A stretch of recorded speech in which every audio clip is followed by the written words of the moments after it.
somebody out there, out there.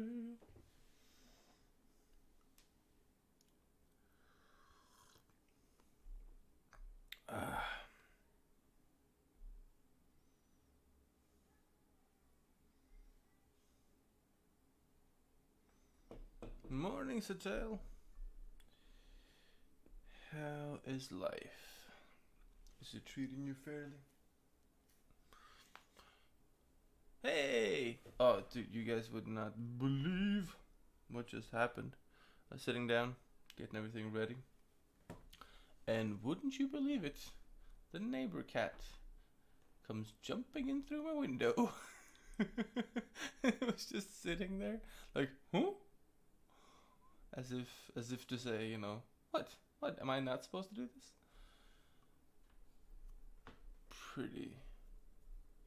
Pretty special morning things. I nearly spit out on my coffee and got all crazed. Oh, good lord. So, yeah, sure did. Actually, we made food yesterday, so it's still smelling pretty great. But what to study today, huh? What to study? Awadona. Awadona? How do you pronounce that? I'm trying to think of what to. I'm gonna start my brain off today with just some simple dance studies. I think I need some movements. Let's do some break dancing so people can do some crazy moves. Ooh, whirling dervishes. That's a cool idea. I don't know how far we can see. Let's YouTube that, shall we? Whirling dervishes. All right, let's give the old college try, shall we? Oh, these guys are very funny. Look at those hats.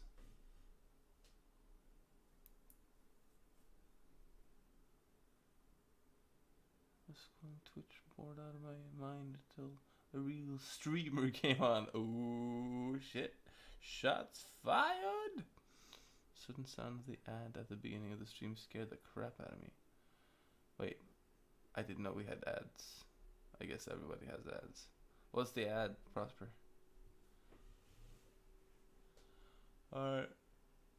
Oh, look at these guys. Man, okay, I'll send you a video. You should all look through this shit together. It's fairly goddamn. Does anybody have the backstory on this? Is it like a prayer thing? This looks. Oh. Because this does look fairly ceremonial. Oh, okay. So nothing too weird. All right, let's try and do so. I wish the freaking tall hat dude would get out the way so I could draw these guys.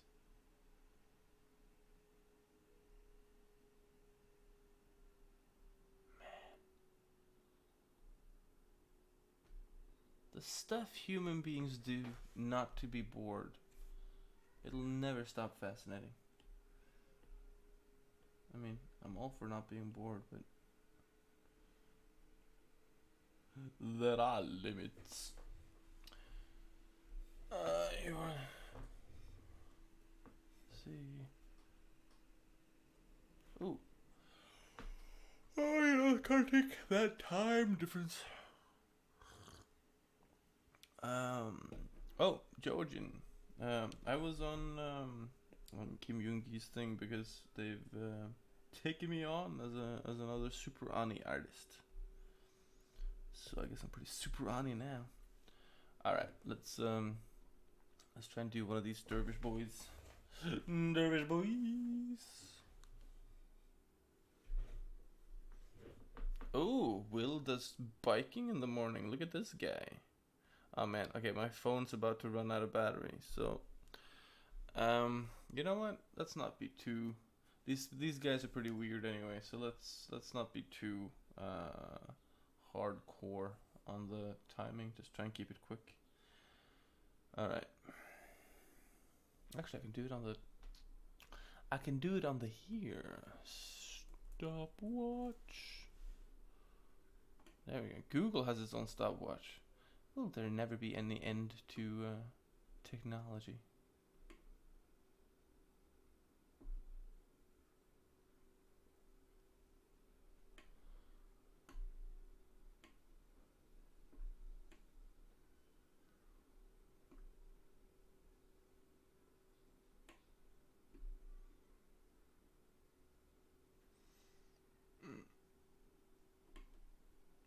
Okay.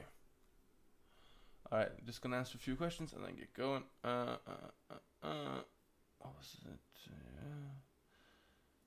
Hey, Blake Bune. Hey, Vaka. Hey, Dzik95. Yeah, exactly. The Avengers of Art, we assemble. So Georgian, it's Nakim Jingi has a group of artists who I'm not entirely sure what it entails, truly, but it's from what I can glean from like Karl Kopinski's membership and stuff. It's that there's like mutual promotion and like gallery exhibits and stuff, but I'm not entirely sure. So we'll see. What's that mean? It's been up at 5:45. Hit the trails before breakfast. It's nice. Shakes the cobwebs off. I believe it will. I should do that rather than playing Battle Brothers into the early hours of the morning. That was a bad idea, but it's a great game if you haven't tried it. Battle Brothers. If anything else, it's proof that you can care about randomly generated NPCs.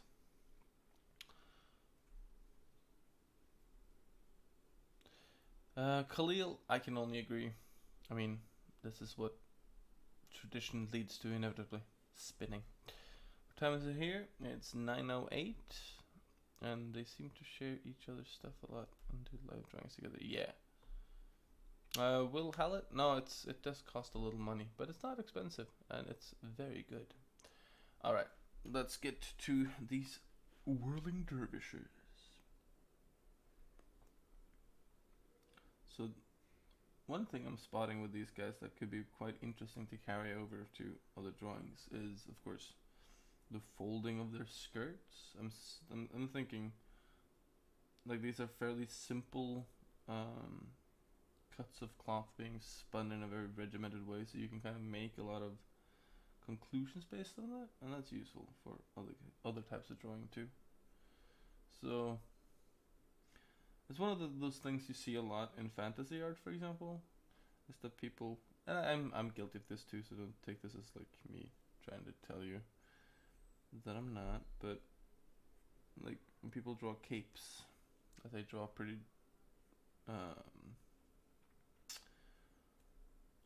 just like general shapes rather than actually going and studying like folding and and fabric dynamics and stuff.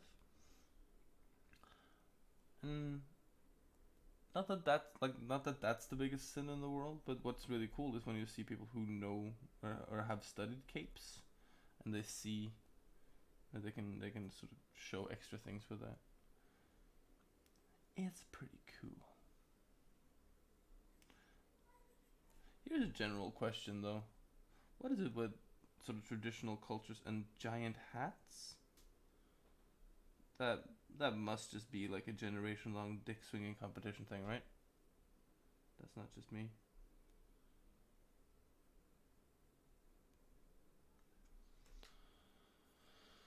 Freezer.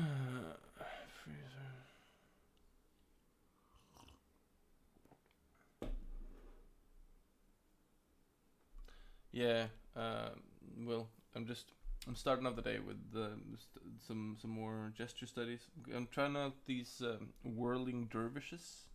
They're some sort of traditional dance, and they do mostly spinning, which is pretty funny. So we're gonna try and get a grip on these guys first. There's some cool shapes going on here, so I think it'll be fun. And then we'll see what we go on from there. So did you lose half your brothers at first encounter with a witch? Yeah. Oh, dude, it's so heartbreaking when that happens. Whoa, whoa, whoa. Yeah, like the game is essentially you're in control of and the leader of like a mercenary band, and it's so heartbreaking when you start losing people. Bigger hat, bigger power. Indeed, Satel. Okay. So let's do another.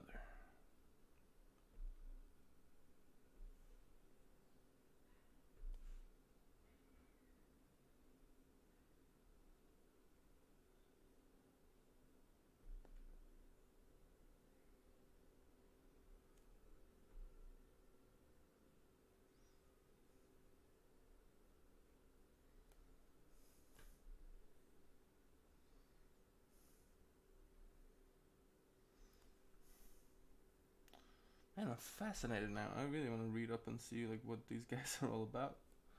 What is this whirling dervishes stuff? What's it from?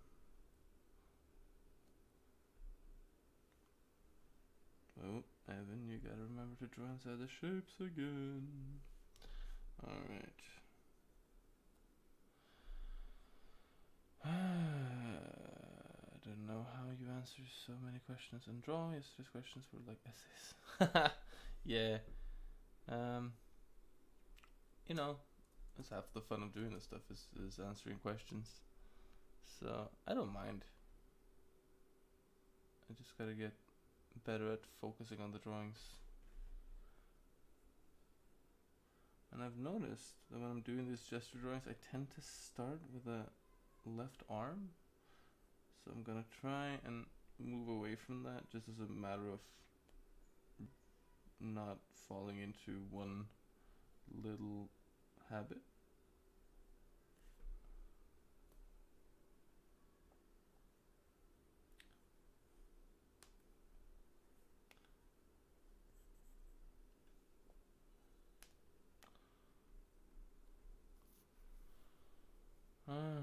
Wacom or iPad? It's an iPad streaming to a laptop, streaming to Twitch.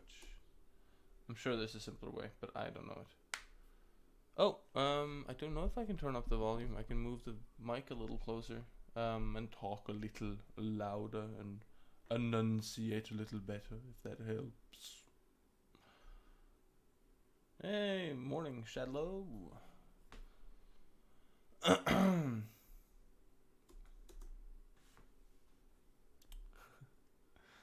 I'm getting a very lovely wee vibe from these guys already.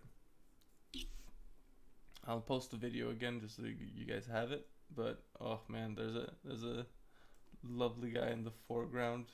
I'm at 5 minutes 9 seconds in, and there's this guy in the foreground who is doing the most silly gesture that's half obscured by the guy standing right in front of the camera.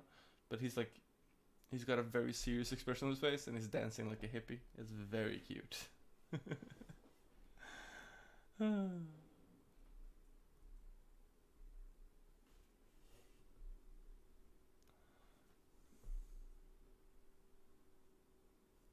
Alright, let's do it again. Oh, I think this guy made an almost perfect turn. He's back at the same pose as before. I mean, guess that's kind of the nature of this thing. Is that they're pretty much just spinning? I mean, there must be more to it than that, right? It can't be just a religious dance based on spinning. Unless it's like, you know how they say that like most alcohol was discovered and invented by religious people to like be closer to God or whatever. Could be that these guys are like super ascetic, so they don't want to have alcohol and stuff. But like the one way they get a little buzzed is by making themselves feel dizzy. That would be, that'd be great. I would respect the hell out of that as a religion. Any tricks from drawing with pen? Thinking of finally starting to draw only in ballpoint pen. I think so my standard sort of go-to there is working on pre-visualization. So so when you are drawing with pen, you kind of have to try and foresee what the marks are gonna look like before you put them down. I mean, you don't have to do that. You can. It can. I mean, some people are really good at making like readable messiness, which I think is really cool too. So that's one way to go about it. But the way I tend to draw is like sit and try and visualize what the drawing or what the marks that I'm about to put down are gonna look like, and then try and avoid impetuous mistakes by sort of pre-visualizing. I'm a fan of Ian McCaig's work by any chance. Yes, of course. The dude is pretty amazing. Yeah, most of his work is pretty great. I think he's a better draftsman than he is a concept artist. I've never been like a huge fan of his conceptual solutions. Not that they're bad, but they're like they're very much based on like prettiness over actual grit or interest, which works fine for a lot of movies, so I guess it's okay. But it's more fun to watch than interesting to talk about.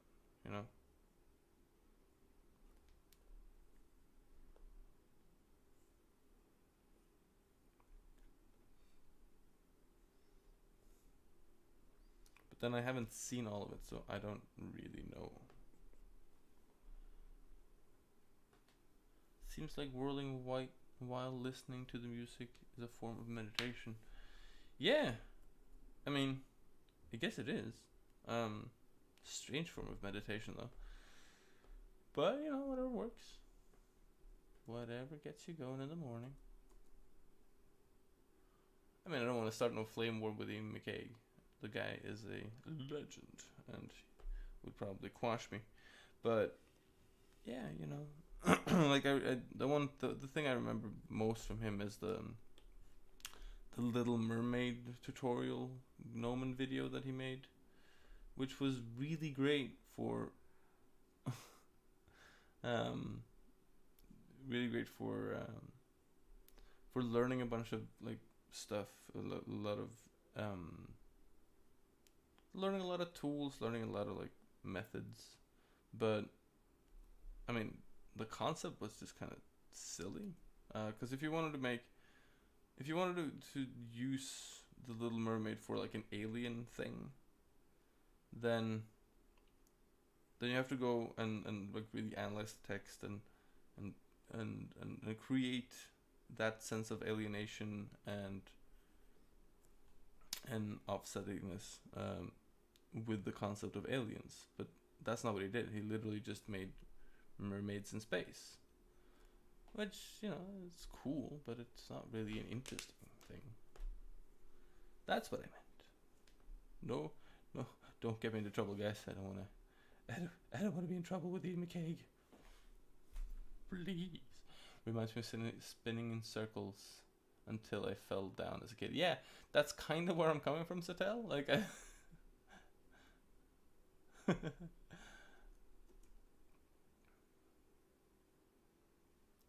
like there's a bunch of.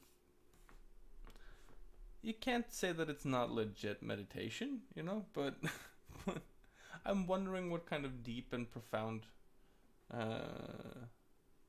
realizations they come to by doing this, other than like the world is relative to bodies in motion or something.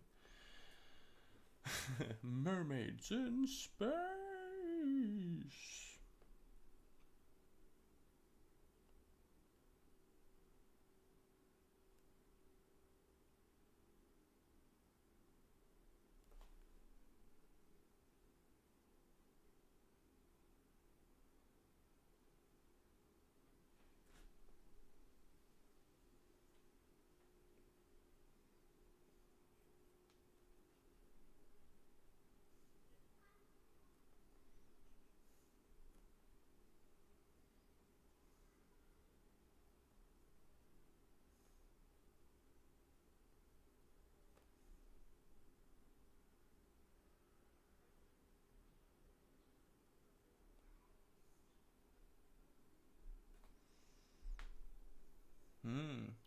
Morning, Descolor. I'm doing good today, man.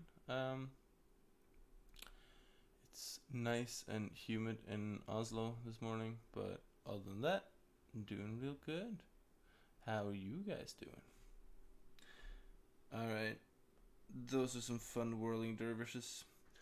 Think we're gonna go on to something a little more varied.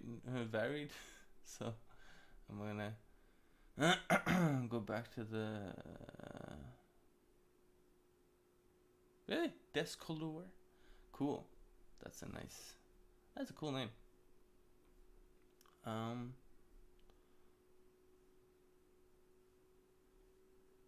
I just want. Why is it when I search for breakdance choreography, there's like a million how-to breakdance things when all I want is like a cool choreography. That's all I want, people.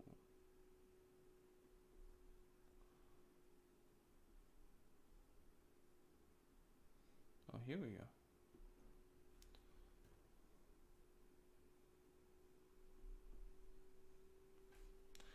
Alright.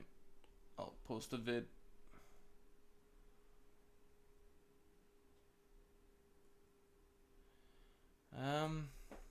Yeah, gestures for the morning.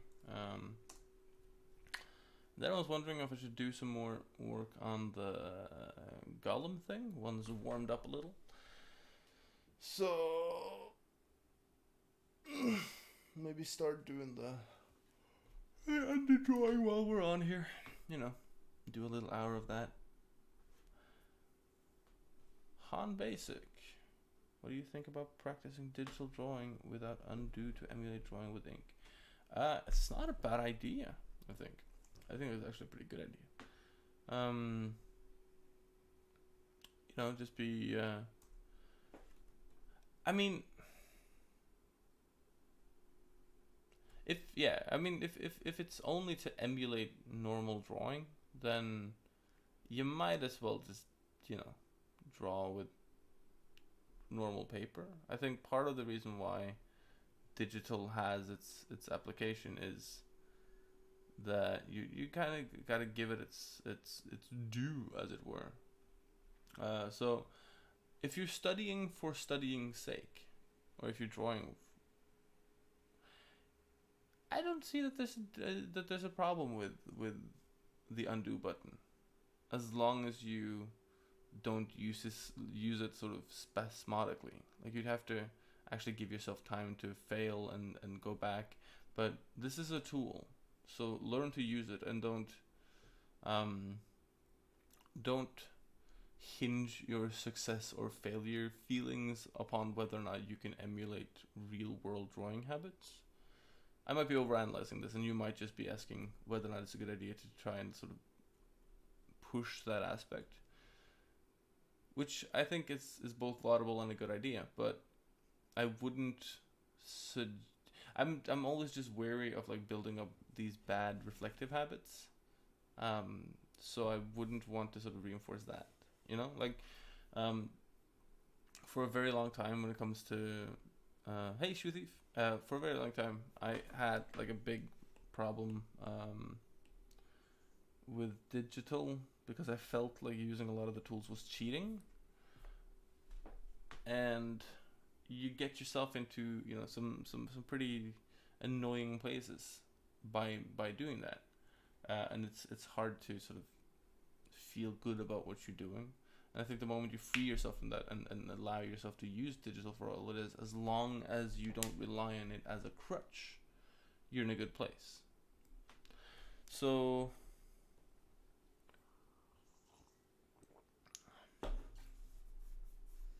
I think if you want to sort of prove to yourself that you can do things without the undo button, pick up a sketchbook and go out and draw people and allow yourself to make mistakes.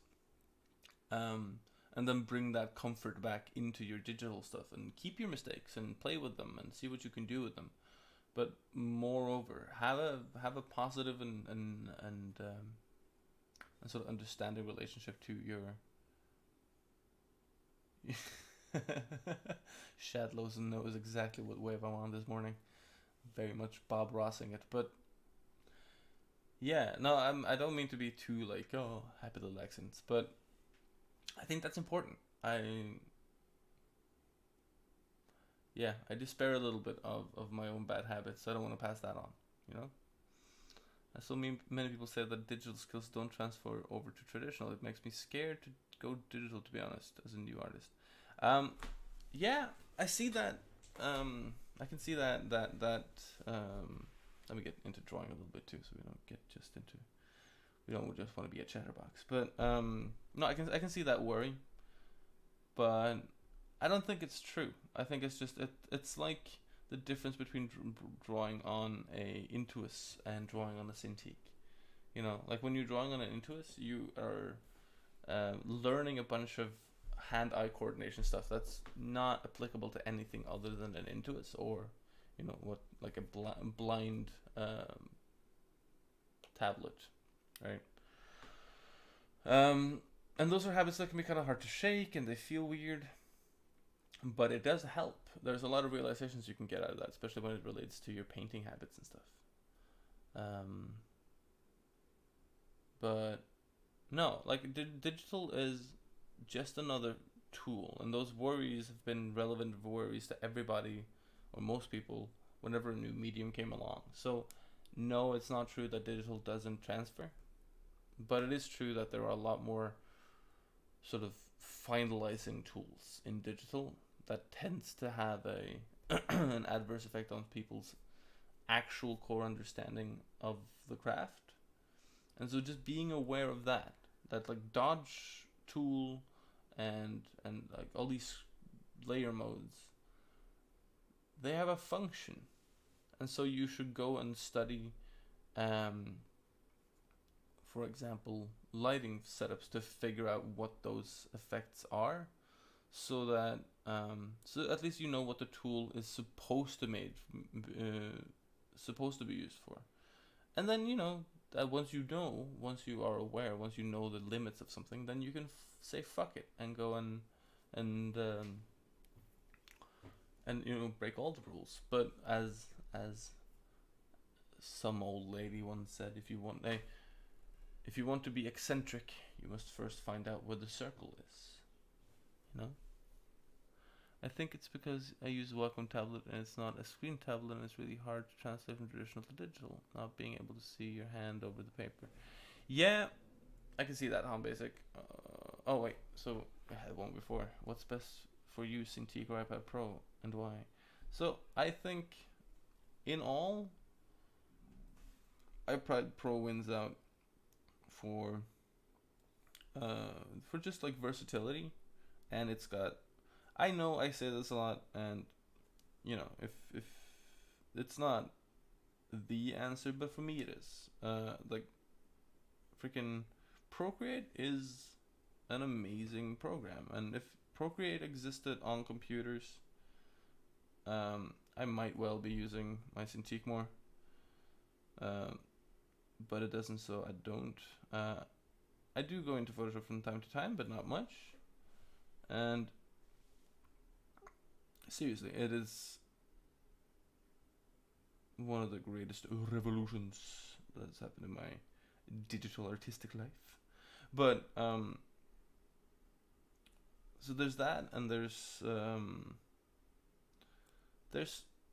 the the only thing that the Cintiq has going for it, sort of exclusively, is the size. I'm very fond of like the aspect ratio and the size of my Cintiq, and I miss that.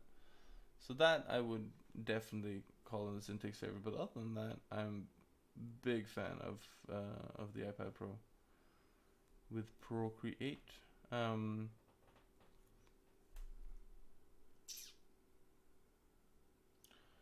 As for the Wacom tablet thing, just think of the tablet like my biggest thing with Intuos and Bamboos is that they're better for painting than for drawing, I find.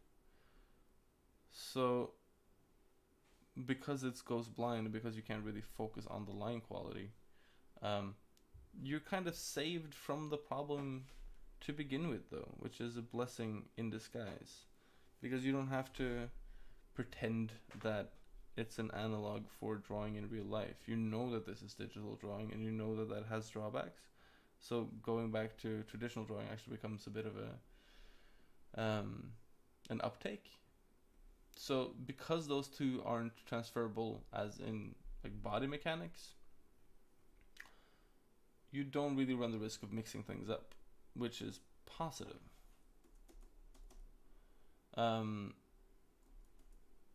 What you got to be wary of, again, it's the same things we talked about earlier. It's about making sure that you that as you work, especially digitally, that you break down what you're actually doing and trying to gain true, like, real understanding, so that you can transfer it into traditional media.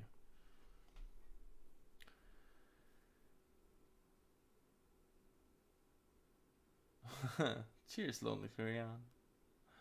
Saw your new Magic the Gathering illustration on Instagram. Really nice. Do Wizard of the Coast prefer artists who actually play Magic? I'm sure they do, Rasmus. They've never, like, they're not Riot. You don't have to play Magic to work on Magic. But I know that, like, Jesper Eising, for example, who has worked on Magic for decades now, he's a compulsive player of the game. And I know he gets a lot of props for, like, he has knowledge of, like, minute levels of the lore. So he'll put that knowledge into his cards, and that makes them real. Like, it really builds the lore. It builds people's adoration for the lore. So I'm sure, for sort of at the core of things, that is something that they really do appreciate. And as they should. The guy knows freaking everything about that setting. It's pretty cool.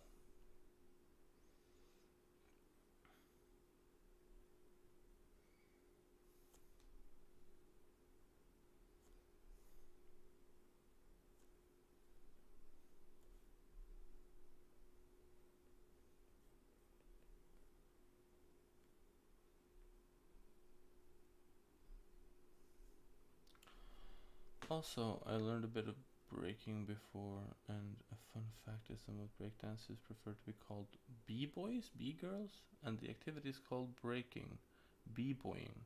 Breakdance is a term coined by the media which doesn't reflect accurately the b-boy culture. Alright, well, b-boys it is. Maybe oh shit, maybe that's why I can't find any good videos. B-boy power moves. Oh, wait. Should we be checking out b-boy power moves instead? Alright. This could be fun.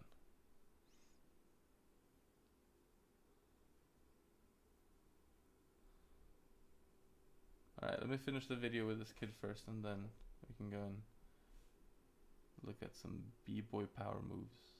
That'd be cool. And thank you, Han. That is exactly the kind of tidbit that I love having. So now I know. Now I can be more woke in my talking with the b-boys. What's up, my b-boys? Alright. Oh, indeed.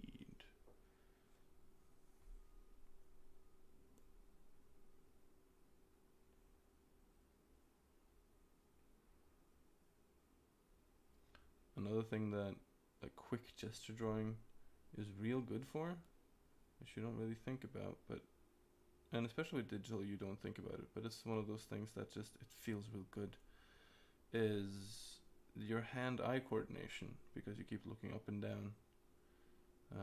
And so at some point you'll find yourself drawing elements of the drawing blindly, because you feel like you can just trust your intuition for where you're putting down lines and stuff. Man, that's a good feeling. So I hope you guys are studying along and getting these things out of it, because it's the best. Simply the best. Better than all and also, it's dynamite for when you go out and do real life studies, being able to sort of observe and draw at the same time. not having to be, oh Jesus Christ, not having to be ready, but sort of like having that as a freebie. That is awesome.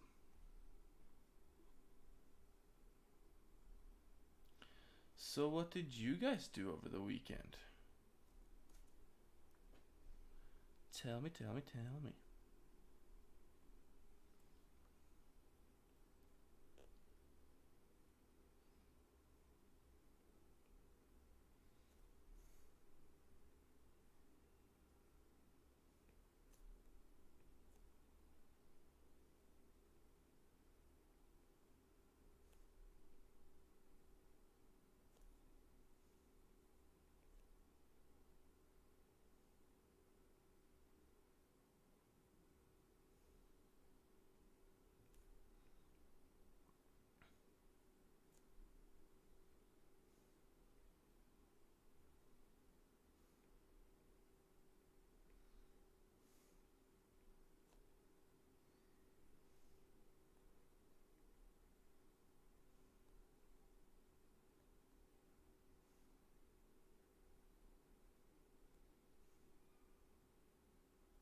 Ooh.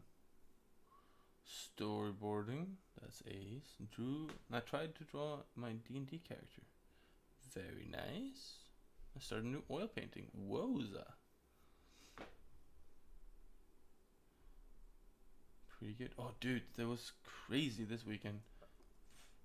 It was like in Oslo.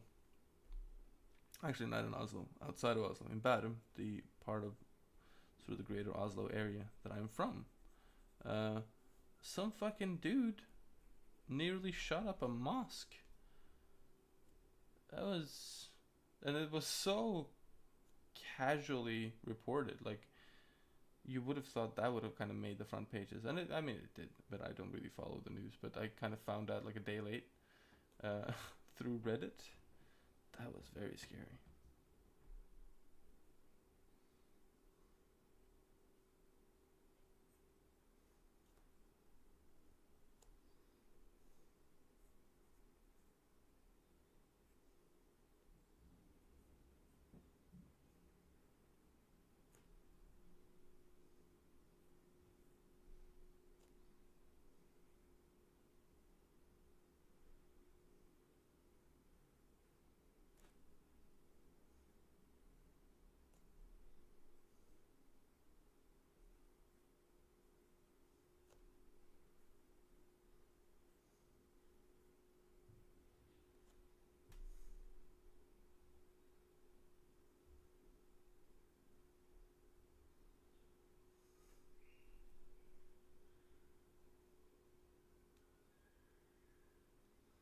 Dude, hum basic. Go on. If you have cool info, drop it.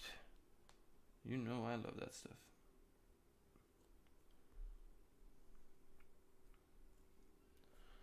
Study horses. Read about. Oh yeah, Roman armor. Oh dude, if it wasn't for my grave mood at the moment, we could go into a long discussion about, you know, the different reforms. There's a lot of good stuff there. Yeah, dude, Khalil, it's pretty crazy. And but dude, major. The guy got taken down by two of the worshippers at the mosque before he even got like a shot off. And it's crazy, like it's fantastic to read the um read sort of the interview with the guys afterwards. They're so calm about it, and especially the guy who held him down. He was like, "Yeah, you know, I grabbed the dude, held him down, while some other dude kicked him in the face." And like the way it comes off in Norwegian is super casual, and the guy is 60 something, and looks like the sweetest old dude with like a giant beard, and he just, oh man, I kind of want to go out there and, oh, maybe I should do that. Go out and paint the dude's portrait or something. Hero.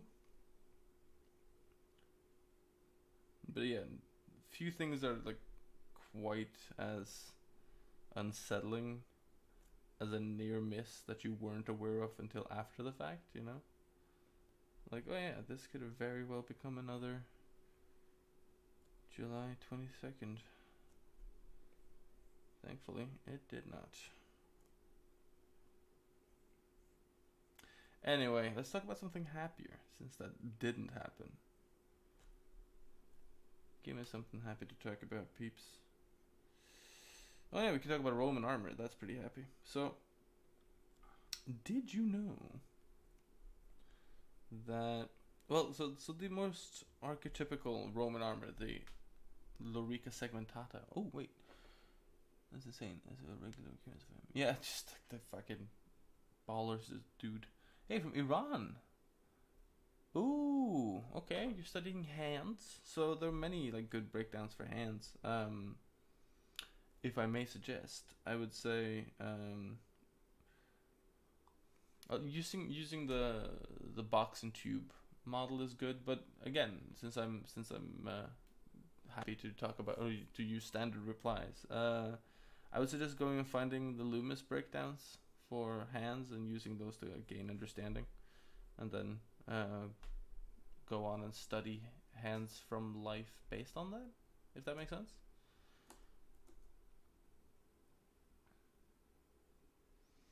So the Lorica segmentata is the really sort of the one armor you think about when you think about Roman armor. You know, the metal strips and the big shoulders.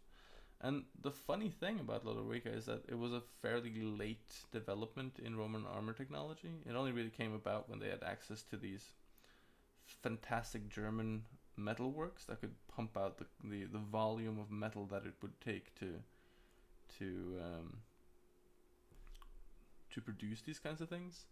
Because we think it's one of those weird things, right? We think about the Romans as like hyper technological, or at least very much high tech compared to the rest of the people around at that time. But the Germans, for example, were considered by the Romans as like probably the most productive ironworks in the world. And the Romans didn't invent hard iron, or we would call it like high carbon steel, but they didn't really have a word for it. They just thought of it as like a better version of iron, and that was invented by the Spanish, who also invented more or less invented the maniple form of fighting that the Romans like to use, or at least their fighting style was the one that influenced the Romans to change from their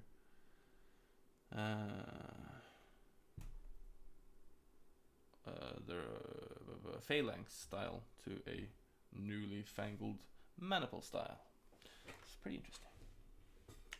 But yeah, so most of the time Romans just used chainmail or scale mail, or even sometimes they would use like layered leather and cloth.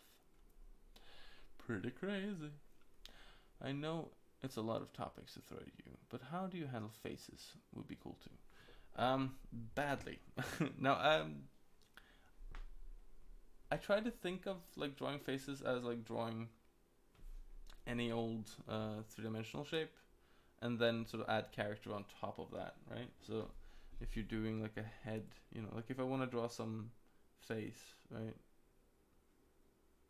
and I want to draw it from like a crazy angle, then thinking about the three-dimensional shapes that make up the head first, you know.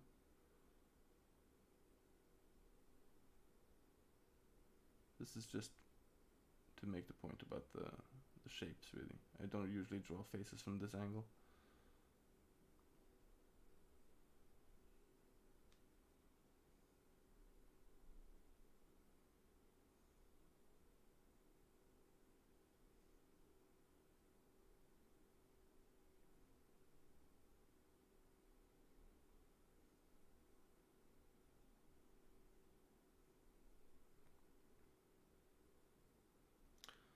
But you know, once you have the shapes, then you can start layering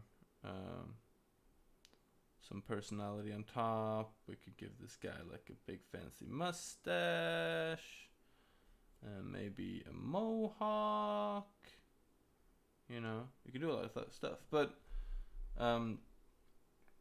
faces are like anything else. You just build the basic shapes, right? So maybe we want a guy who has more like a since we're talking about Romans, we could do someone with like more of a Roman outlook on life.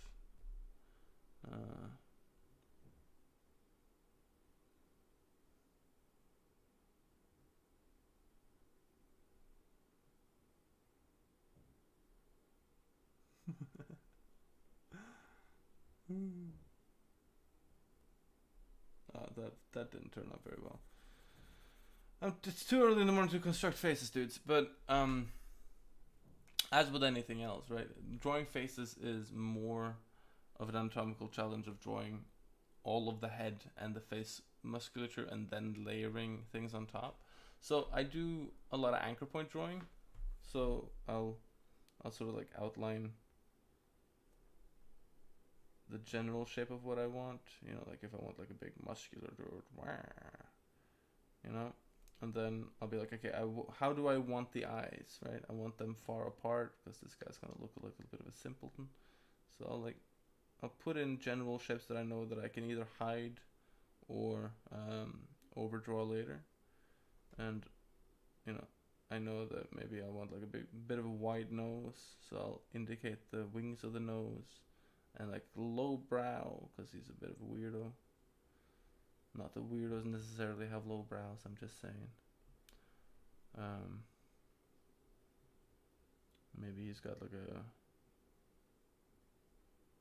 one of those like drooping open mouths, you know. Big underlip. Maybe we give him a bit of a larger chin. A chin. So part of it is experience, part of it is like having gone out and drawn people in real life, and so you've sort of kind of seen what different shapes and different elements do. But yeah, faces is complex, dude. What you have to sort of develop a kind of idea for what looks good and what doesn't, and that's going to depend very much on the people you draw and the conclusions you make, and so on and so on and so on. So what I really like with faces is when you can kind of pull off not just a person, not just a basic idea, but like a whole personality with a face. And that doesn't take like a world of detail or nothing. That just takes some solid decision making. I don't know. I feel like I'm rambling at the moment. It's such a difficult question you pose there, and it's deceptively complex too. But yeah, no, a lot of it comes down to just placing all the elements that you need to place, and doing so with some. Jesus Christ, I am sleepy this morning. Doing so with some intent, you know.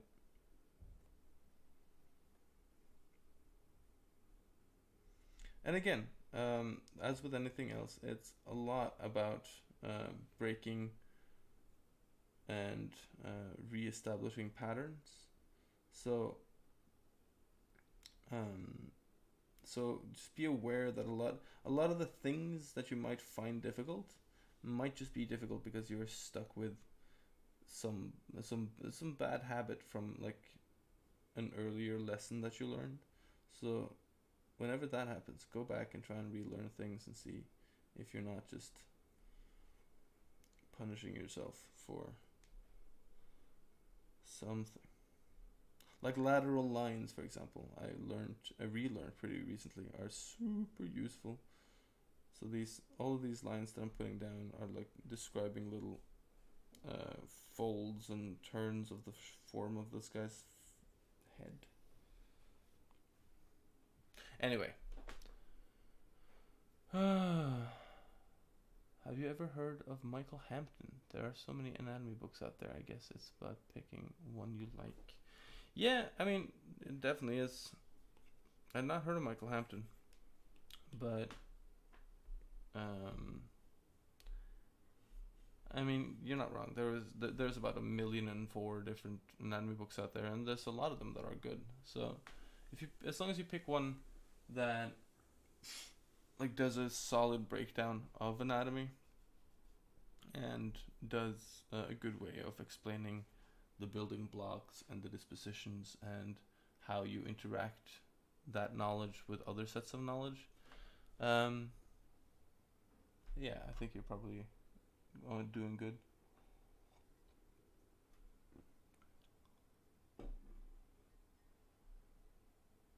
Yeah, Prosper, you do keep seeing Lorica segmentata, because there were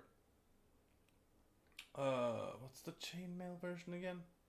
That also has a segmentata version where there's reinforced areas, so that's not wrong. But I see what you mean. You're talking about the metal armor or the plate armor, and that is wrong. You know, poor old Julius never, never had the chance. But Diocletian, when he sent Romans into Dacia, man, the dudes were pretty much armored top to toe. Craziness. Will you come to artillery in September to St. Petersburg? I'm afraid not. I'm not invited this year. So, but next time they have me over, next time they invite me, I'll gladly come because I do really like artillery. It's a good workshop. A lot of characters' heads are drawn from not straight on angles, which works great. Is that something? Oh, okay. Jesus, sorry, Rasmus, you are on the money here. Yeah. So okay, so we're talking about in the scope of character design, of course. In which case, yes. So there are some simple tricks there to sort of be aware of. One in general, when drawing characters, try and avoid straight angles, straight on front, straight side angles, orthographic angles, as they might be called. They do you no favors. They don't describe form or content particularly well. So yeah, let them be. Other than that, for heads, there's like head is naturally where we gravitate for sort of seeing and understanding people. So if your character is well, depending on who your character is, I mean, you can do a lot by limiting the access to the face, for example. So if it's like an assassin-y character, then having them face away from the camera, at least partially, so that they're like hiding their identity. That's a good idea. Another thing being the sort of gesture of the head. You can do a lot there. There's a lot of concept sketches that have a very straight up and down 3/4 perspective like this.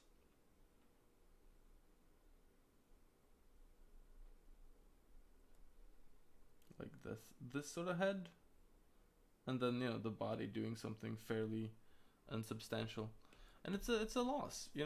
It's an easy way of drawing a head, which I guess is why we do it a lot. And I'm not I'm not free of that charge myself. I'm definitely guilty of it from time to time, but I do make an attempt to like try and keep my my angles and my gestures and stuff kind of fresh. So yeah, it's a good way of keeping this job fun and interesting. Loomis builds the hands out of boxes, it looks like. Yep. Both. Box for the central shape and then tubes for the hand, cylinders for the hand. Legend of Side Quest. Nice name. Hey Evan, do you just use the default Procreate brushes? I do, for the most part. I have a small set of brushes that I was given by my friend Nikolai Lockertson, who's been working with Procreate for a while, so he's good at making brushes. But yeah, other than that, I just use the standard brushes.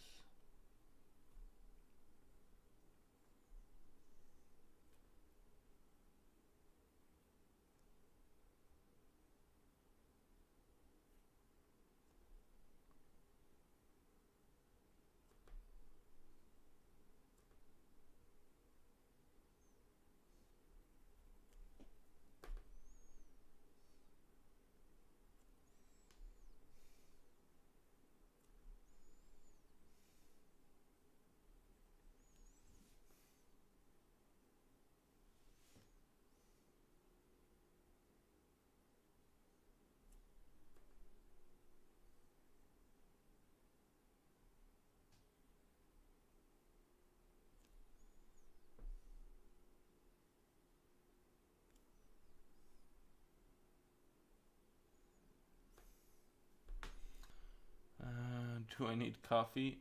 Yeah, pretty much all the time. You relearned lateral lines? What do you mean? You always use lateral lines in your drawings. No, but that's the point. I kind of forgot. So you get into, like, this is what I'm talking about with like bad habits and good habits and restrictive habits. Is I got into this habit of trying to draw, like, okay, so I'm a pretty forgetful git. Like I'm not particularly good at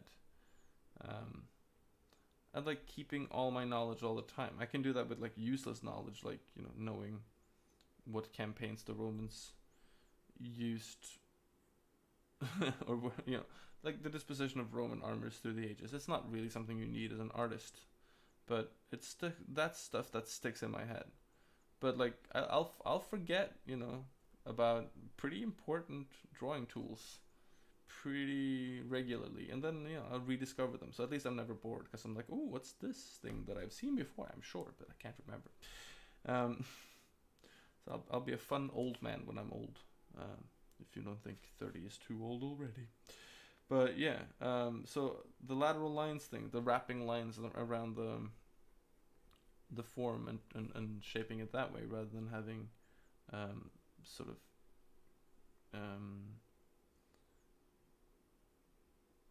elemental lines, I think. That, you know, rediscovering that, because I knew about it before, I didn't use it much, and then I found a way of doing it, and then I remembered all the lessons, and I was like, oh shit, that's what they meant. And so I started applying a little, and it's fun, you know.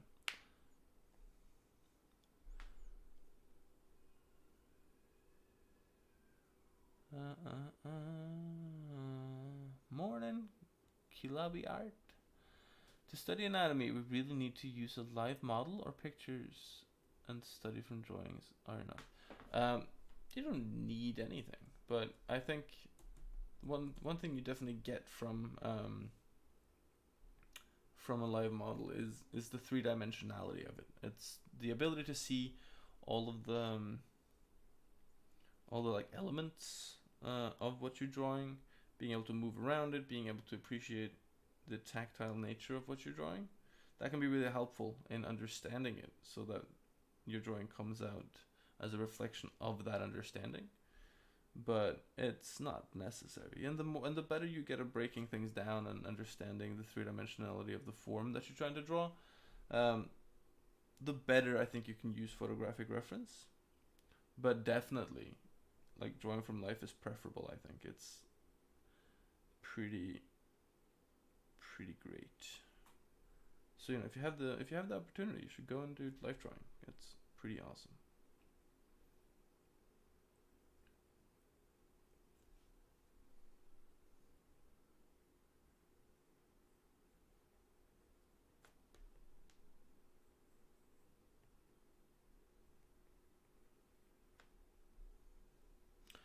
Oh, Prosper's written us a little essay. So, kind of specific question, but as fiction and history enthusiast, one might say, what importance do you place on following the news and current events in the world? Do you make any time for it at all? I often feel like there's much to read and learn already without following what's going on these days. But at the same time, I get the intuition that it should, on some level, be part of the health routine. I was wondering if it's something you ever thought about. Yeah, man. Hey, Kuya JP. How do you pronounce that? It's a cool looking name. That's a good question, Prosper. Especially like keeping abreast of the news. I think that's important. I think it's important that one sort of be aware of what's going on in the world without letting it become too depressing. Kuya JP. Ah, okay. You know, like, the world can be pretty, you know, shitty, but it's important to still be aware that that's the world you live in and sort of be aware of it. But it's also important to give equal time to the positive stuff. like there is a lot of nice stuff going on in the world too. And in spite of all the news you hear, the world, apart from the whole heating thing, is doing better today, or at least mankind is doing better today than we have at any point in history. In terms of world poverty, in terms of world health, in terms of interpersonal and intercultural conflicts. I mean, you hear a lot more because communication is also better than any time before. But, and I'm not just trying to give like a good spin on it. Humanity is doing kind of awesome comparatively. In no small part to one of my favorite humanitarian experiments of all time, which is of course the EU. So good on you, Prosper, for being part of that beautiful experiment. Dude, I gotta say, like, shout out to the EU for being responsible for us not having an intercontinental war for 70 years now. So going strong is the EU. So we should all take a moment and be happy about. Well, Will, don't be like that. First and foremost, we don't know if that's actually going to happen. Mr. Johnson, current Prime Minister of the UK, is known for nothing as much as being a bit of a shitmonger. Like, the dude doesn't really come through on anything other than when he's lying.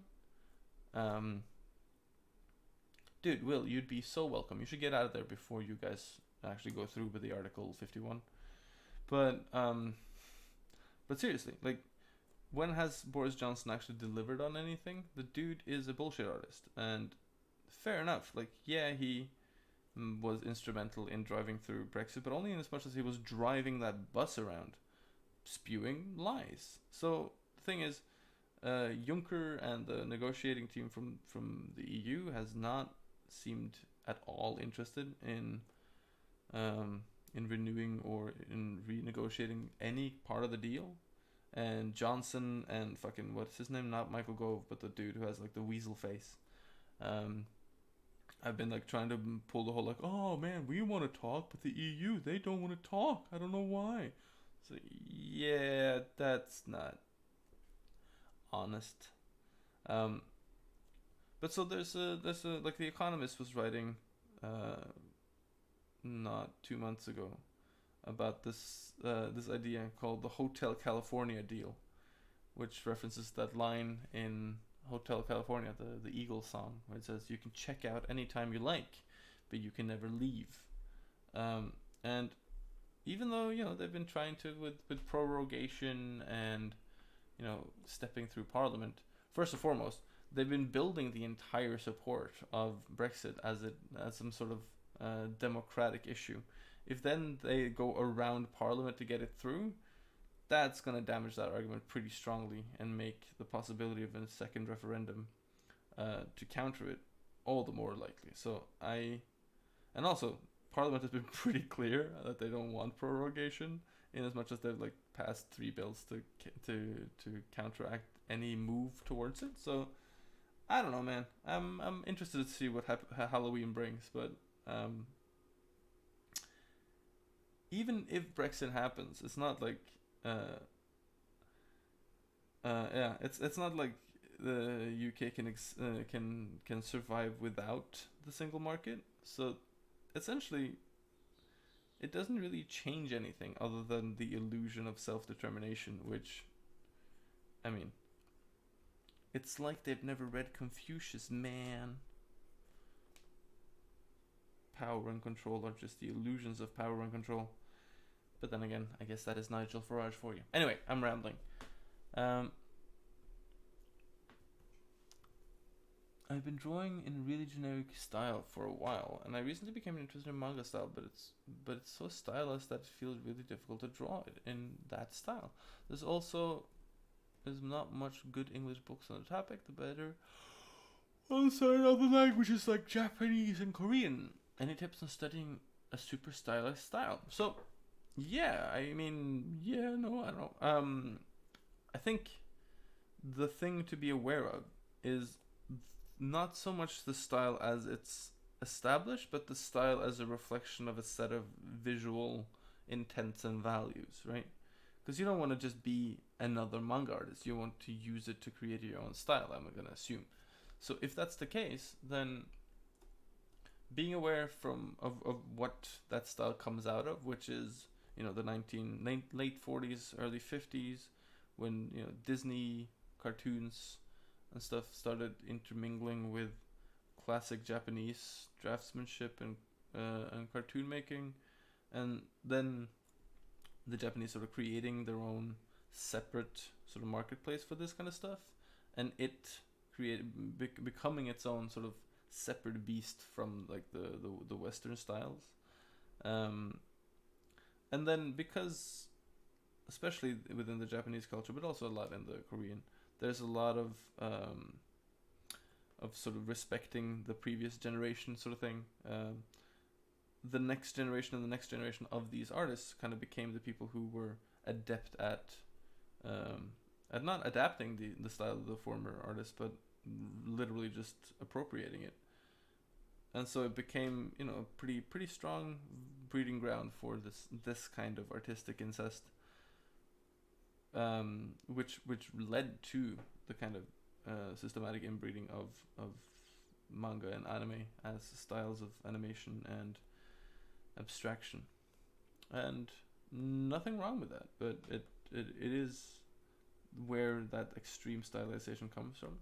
So I would suggest being aware of the background elements of that, and then as you study your own stuff, see what adaptations towards the same goal you can make with your studies.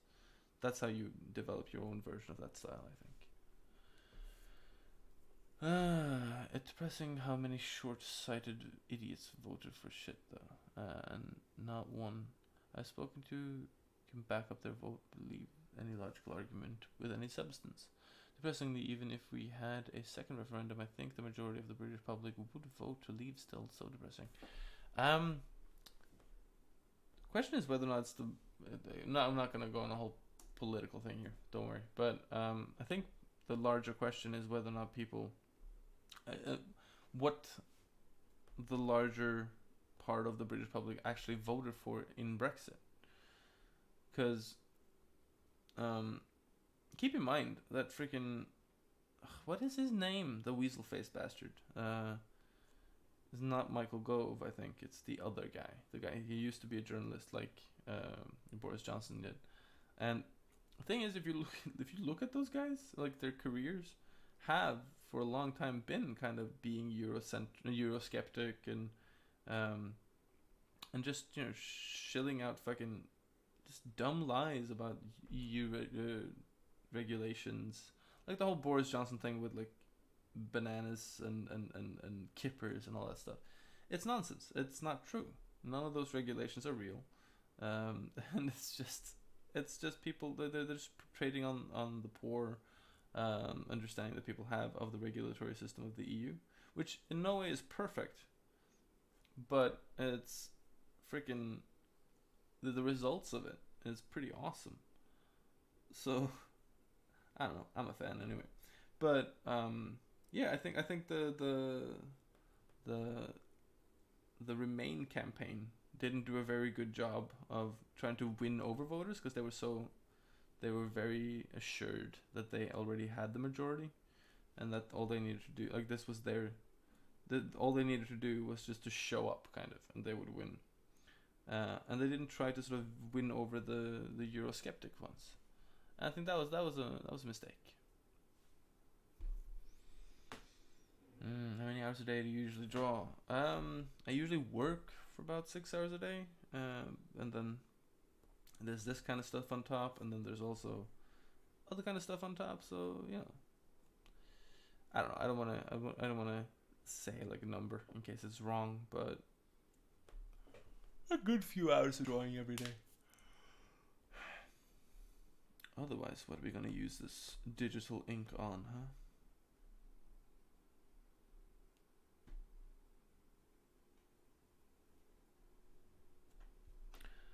Thanks, Evan. Yeah, I agree with you. And living models are great for study, but it's limited in my country. We don't have legal and good place to study for nude models. Dude, where are you from? That sounds annoying. Good. The good thing is that there's a lot of digital tools to sort of get you past that problem these days. So I don't know exactly, but I am sure that there is an online source for good life drawing pictures. I mean, I know there are like randomized galleries you can use. I mean, that doesn't really make up for the difference, but at least it's something, right? So combine that with, take it when you can, get away to a place where there might be some, like, if you can go to, I know Paris is probably not the cheapest place to go, but it's a place where there's a lot of life drawing. Can you show what you have in your quick menu? Yeah, give me a second. There you go. Croquis Cafe. Brilliant. See, here's the entire reason for hanging out of this chat, people. Just people helping people. It's my favorite thing. So good. Thank you, Satel. That was awesome.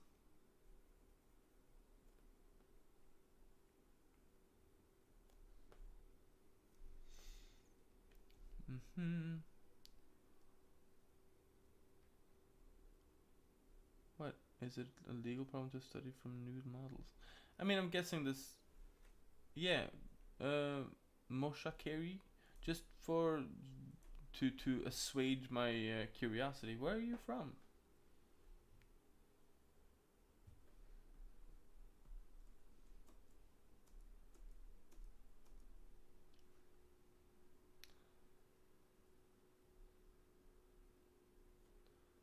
Oh yeah, okay. You said that earlier. Sorry. Yeah. It can be difficult to find life drawing in Iran. I think that's fair. I mean, do you know where in Iran are you from?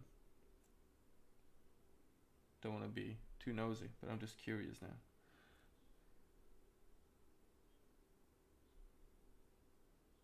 Hey, Stitchy.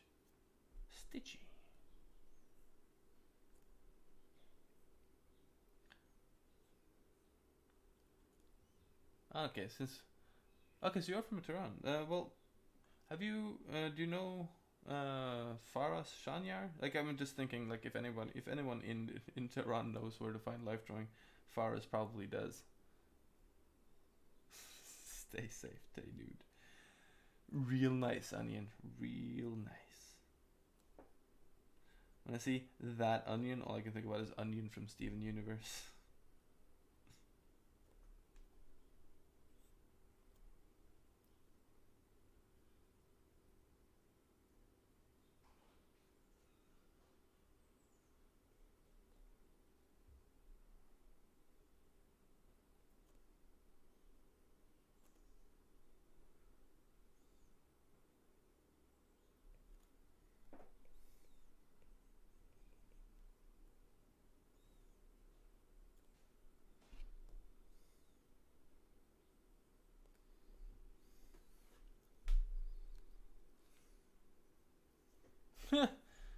Yeah.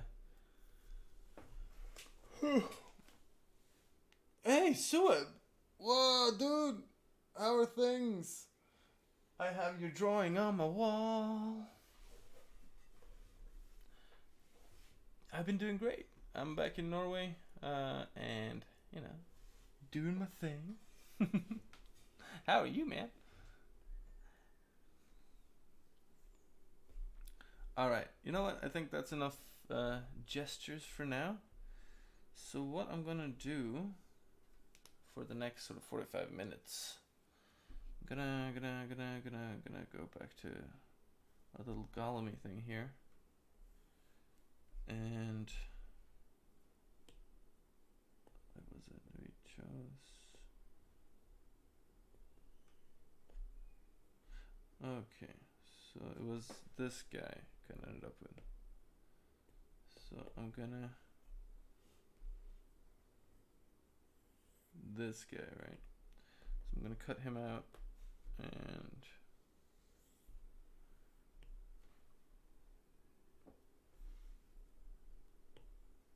I'm gonna put him into another file and jam on with some good old little stuffs. See, Gollum. So I'm on an iPad. I'm just I'm streaming the iPad through a app called A Power Mirror to my laptop and then onto Twitch.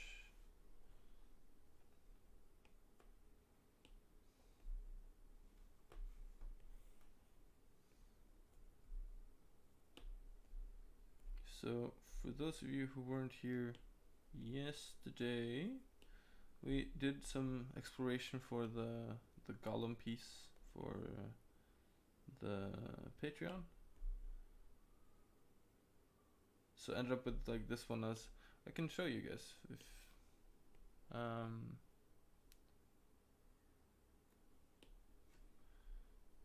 so we ended up with a bunch of different little solutions.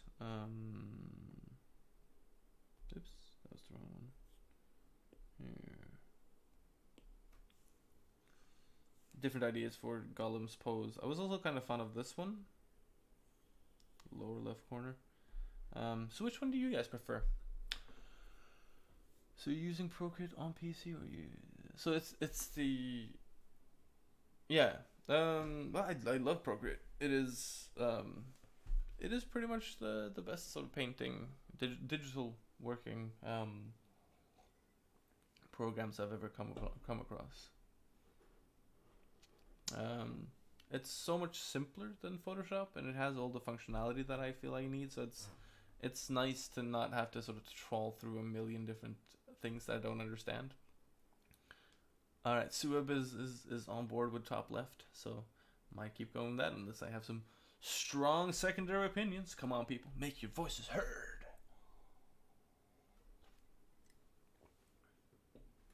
All right.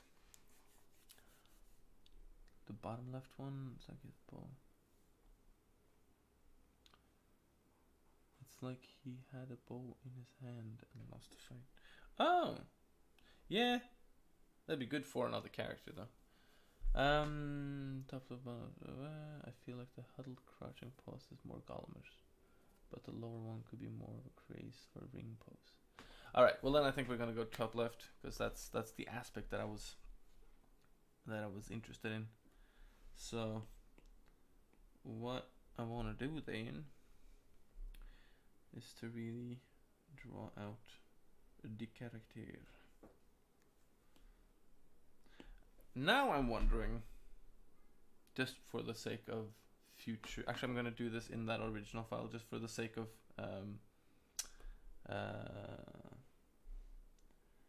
just for the sake of the video that this thing records. The problem that you can have a lot of time is that if I paste it into the other document, then we won't see all these juicy drawings. Oops. So people miss out on that, and that'd be a shame. So let's see, cut and paste, and disable you, and let's do it. Let's have some fun. Let's see, questions.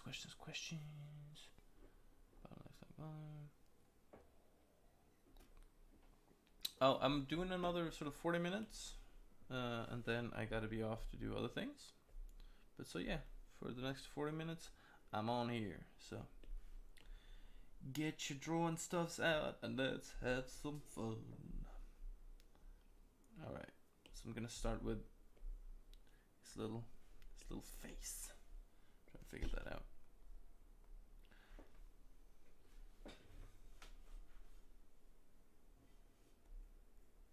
Oh, drawing in the wrong layer, aren't I? Yes, I am. Okay, there we go.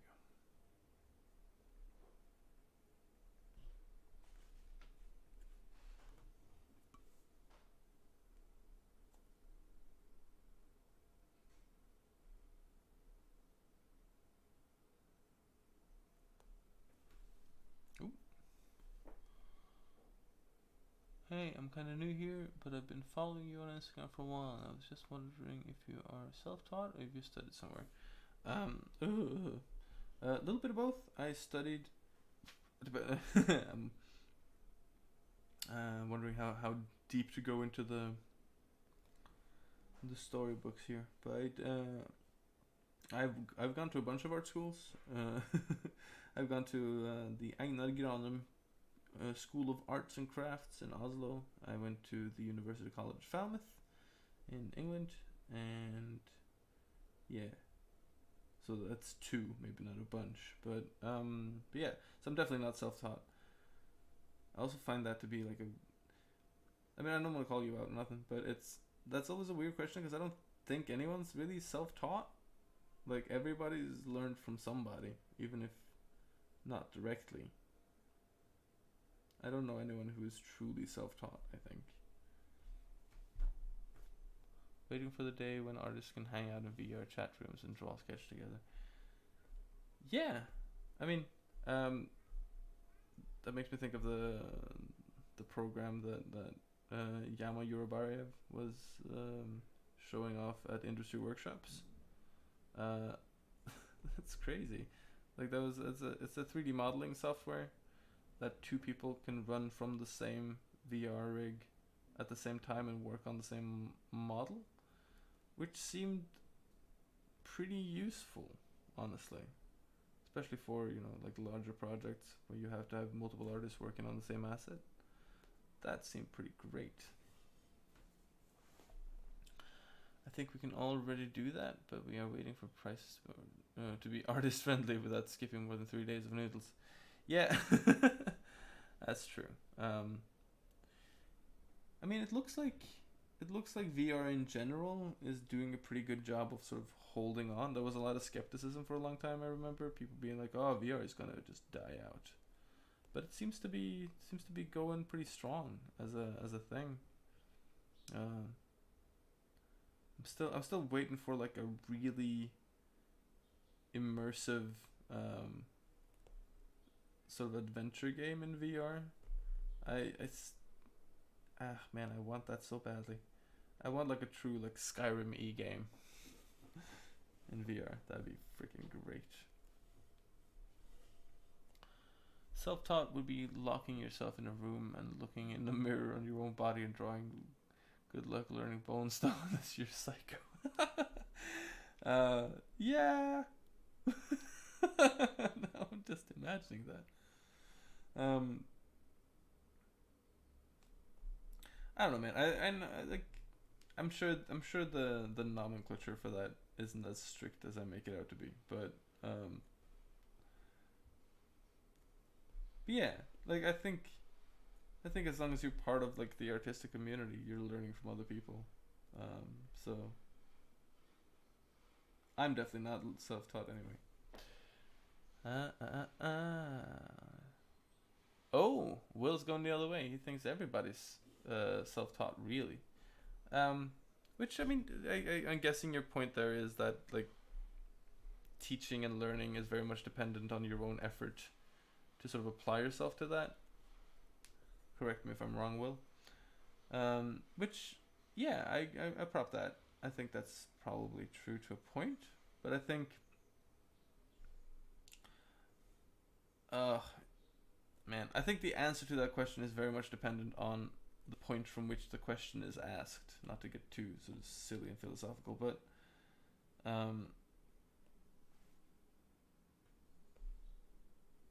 I mean, there's first and foremost there's the whole sort of standing on the shoulders of giants thing, right? Like the body of knowledge that we can feed from now is based on the learning and the studying and the experimentation of generations upon generations of people who follow the same vocation as we do. And so we didn't learn those things, or we didn't study those things.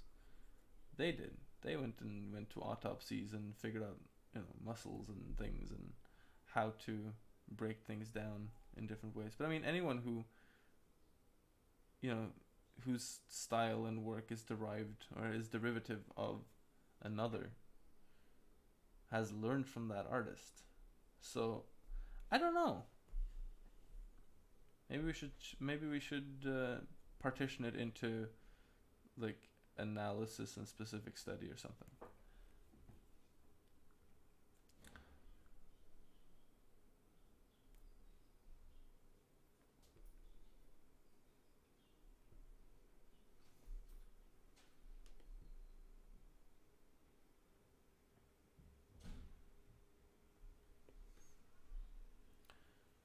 At the end of the day, you come to a point where you just have to do the work and learn. No one can pour knowledge into your head.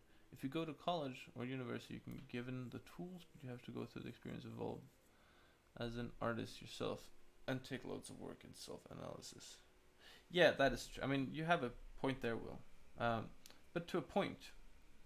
Yeah, I mean, okay, so by that logic, I both I both understand and agree with your point that all artists are self-taught, but then you might as well just fold that definition into the definition of artistry, you know,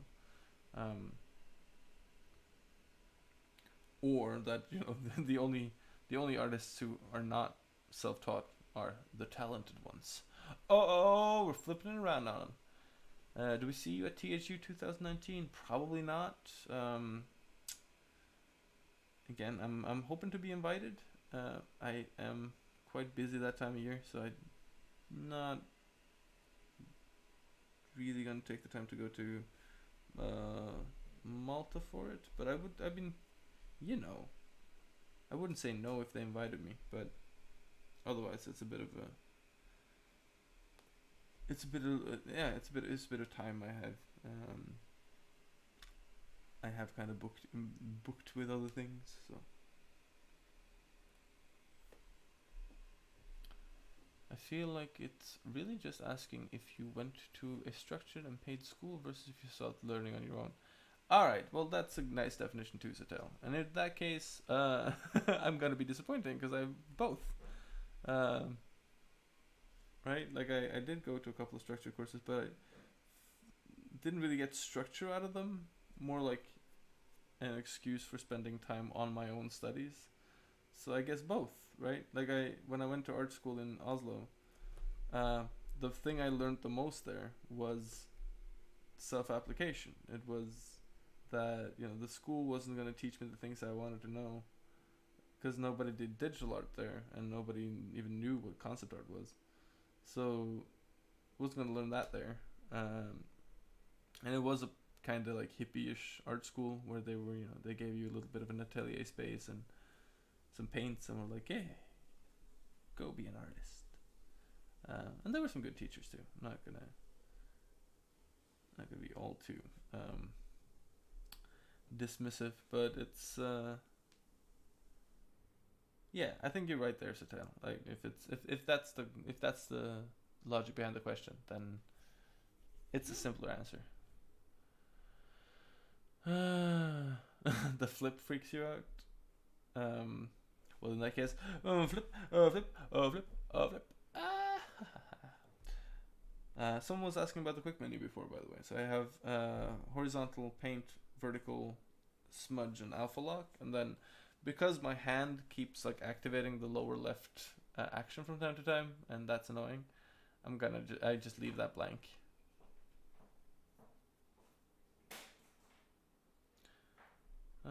Yeah, I'm set on going to art school here in the States. 100k student load that, they can keep it. Yeah, Khalil, that might be something to think about. I might be misunderstanding your point there, but it sounds like you're kind of saying, fuck it, I'm going to go to art school. And depending on where you're hoping to sort of, or what you're aiming for, it might be a good idea to sort of step away from that for a hot second, and see if there aren't other places to invest that money. Because 100,000 that's a good chunk of money. That's a bit of a. I mean, if your parents are paying or whatever, I don't know, then go for it. Probably good education, but there's a lot of quality material out there these days for not as much as a art school costs. So unless you're talking about a school that's like gonna guarantee you a job when you graduate and stuff like that, then taking a hot second to sort of at least plot out the route that you're thinking about taking to get to where you want to be is probably a good idea. Can you recommend some tutorials which has been used? I think the best tutorial I know, sort of video tutorial anyway, is the Gnomon Workshop thing that Craig Mullins did back in the day. When I first saw it, I didn't understand its genius, but it's freaking great. It's just him rambling about the importance of knowing seemingly arbitrary knowledge, which is the truest thing about concept art and about design ever. So I don't know, I like that one. I'm not a huge guy for tutorials. I think a lot of it is teaching sort of flash without substance, if that makes sense.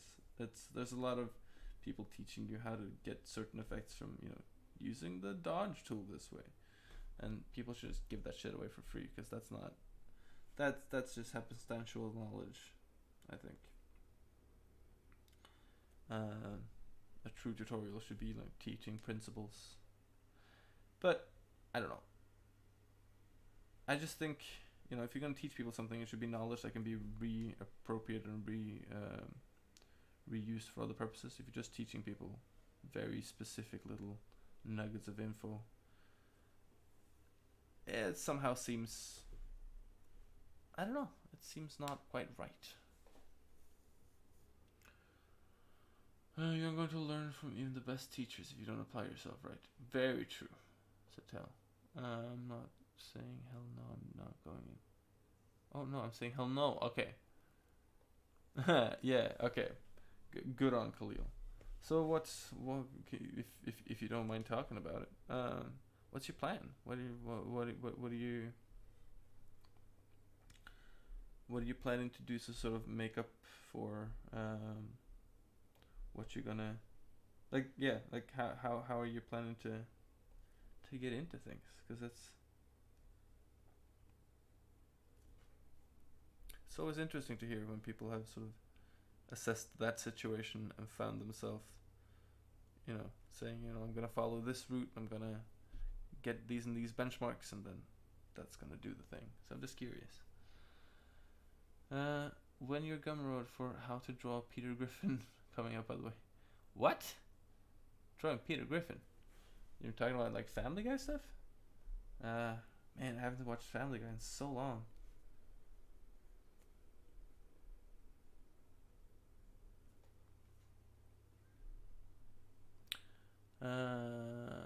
Luca Nizzoli. Hey Evan, it's been some time. I hope it's alright. Yeah. Hey yo. I hope all is well.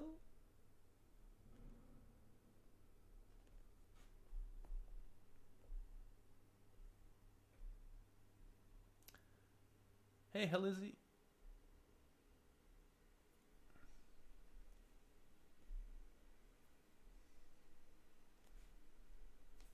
And by the way, if you guys have got ideas or suggestions for little old Gollum and Gollums over here, then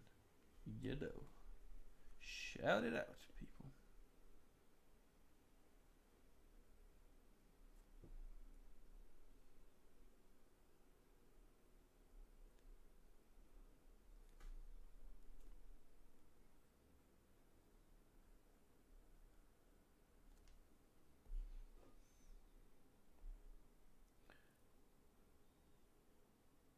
Yeah, that's a good idea, Raja.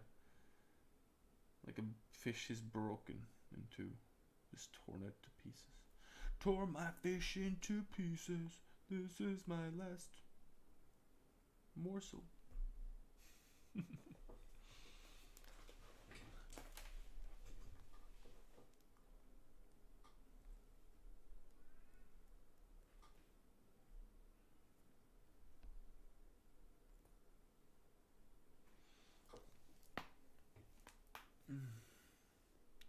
So what are people reading these days? Oh, question. I'm gonna attend an art conference for the first time as a person seeking a job as an artist. What are your tips for going about portfolio reviews? Anything? I'm scared. First of all, don't feel bad about being scared. That's natural. Let's just say it this way: if you weren't scared, that's when you know there's something wrong with you. So, first and foremost, make sure that if you're going after or if you're approaching specific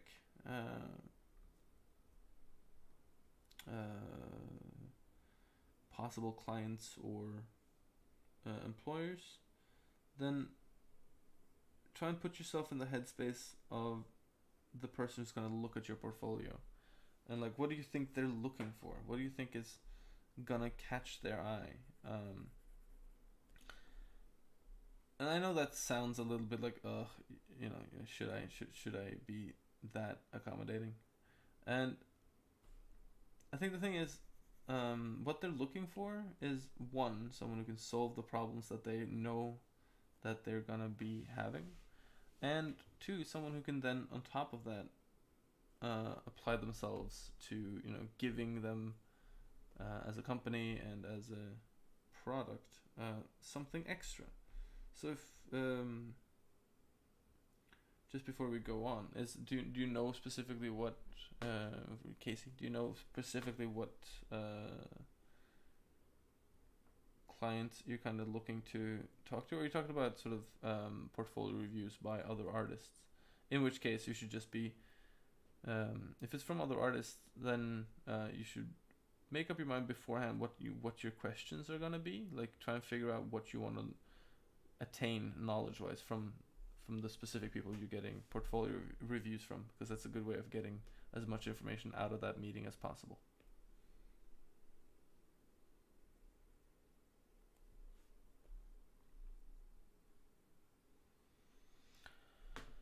Novacine, Coming Age of Hyperintelligence book by James Lovelock. Ooh, now that sounds interesting.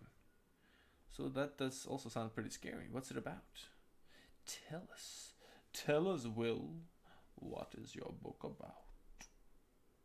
I mean, apart from the title, which kind of... The Coming Age of Hyperintelligence. I mean... It's interesting, right? Because it's not the first time in human history that people have thought they were on the cusp of, like, a great unburdening of the human intelligence. People thought so at the beginning of the last millennium. No, at the last century.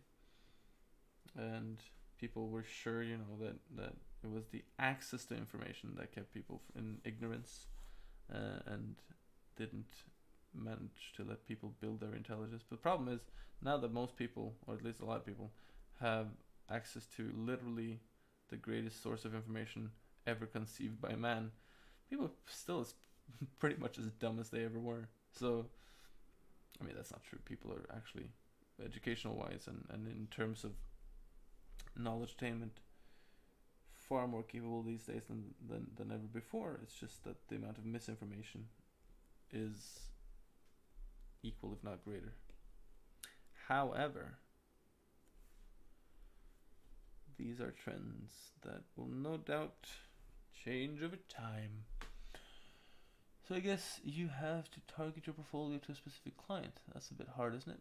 Well, it depends, right? Like if you're going to a conference and you know that, say, Magic the Gathering is there, then making sure that you at least structure your portfolio so that you immediately are showing off that you can solve the problems that that Magic the Gathering has, and that you can show like a little bit of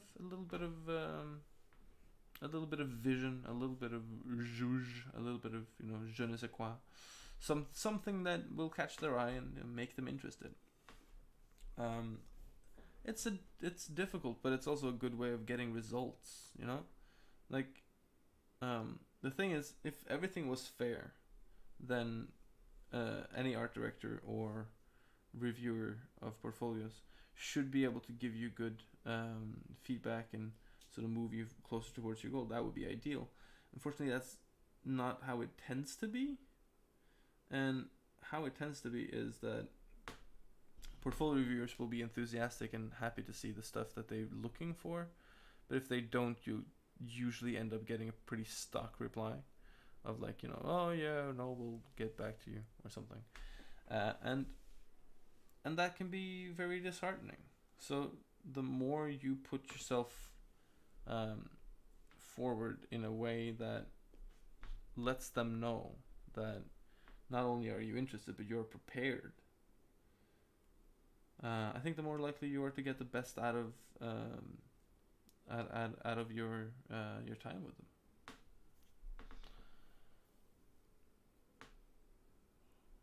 Oh, jeez.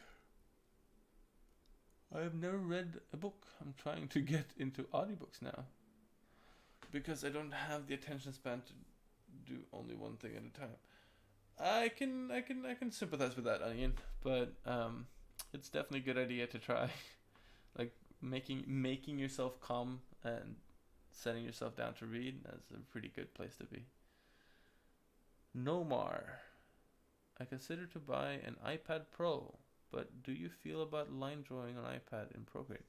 I feel great about it. It's awesome. There's a lot of great tools. The pressure sensitivity and the sort of responsiveness of the iPad is strong as all hell. So if you want a tool for line drawing, I would say the iPad with a screen protector. Get yourself like Tech Shield or something, a little thing that gives a little bit of texture to the surface you're drawing on. It's pretty ideal.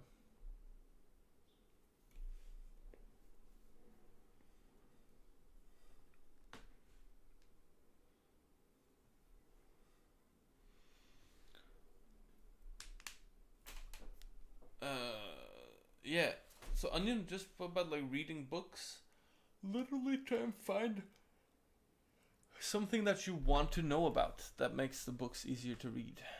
Hey Jacket! Natural History of Dragons series and the Witcher series. I need to get with finishing them. So, that sounds cool. I mean, the Natural History of Dragons. That sounds like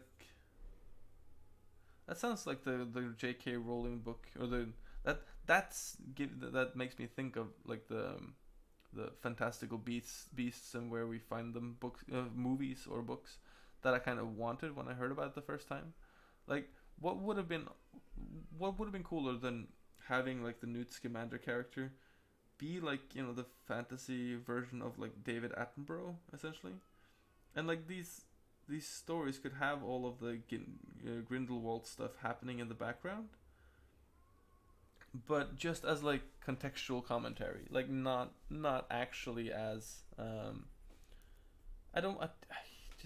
no one, does anyone really care about those characters? I just wanted to see Newt Scamander go around finding incredible creatures and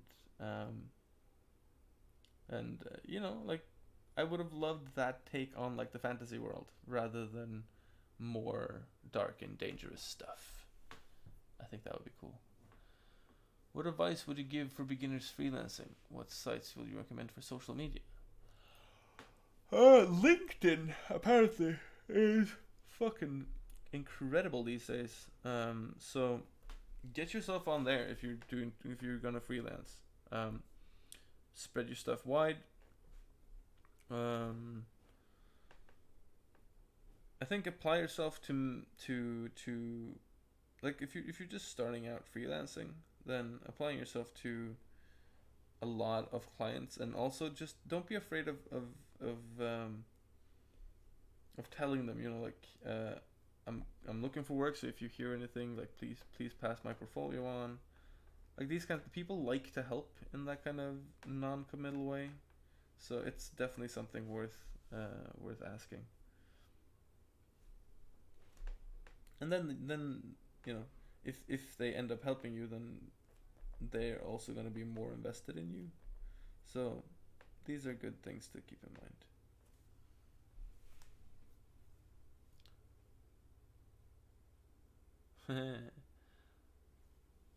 Hey Salty, Okay. The age in which humans acquired planetary scale technology is, after 300 years, coming to an end. A new age, the Novacene, has already begun. New beings will emerge from existing artificial intelligence systems. They think 10,000 times faster than we do, and they will regard us as we now regard plants, as desperately slow, acting and thinking creatures. But this will not be the cruel, violent machine takeover of the planet imagined by sci-fi writers. Ooh, okay, Will. That sounds cool. I like that. How would you advise to build a portfolio for an even when wanting to show several skills genres? Partition, right? Like, you have your fantasy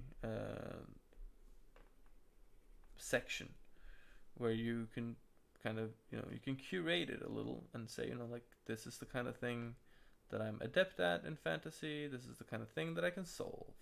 And then you move on to your sci-fi, and you're like, yeah, I'm pretty, as you saw in the fantasy section, I'm pretty good at creatures. I did some dragons. And here you can see that same approach applied to some aliens. Or if you're better at like mechanical stuff, then you can say like, here were some siege engines, and here are some tanks, or whatever, But it's about separating out the sections, but showing the applicability of your skill set.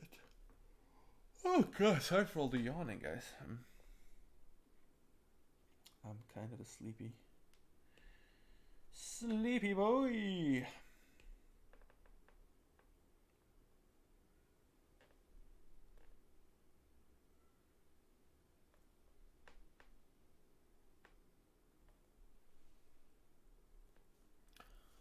Let's see.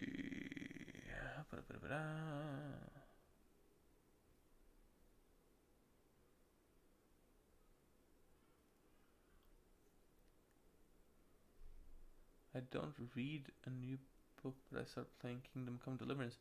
That's a good game, though. I mean, it has its troubles.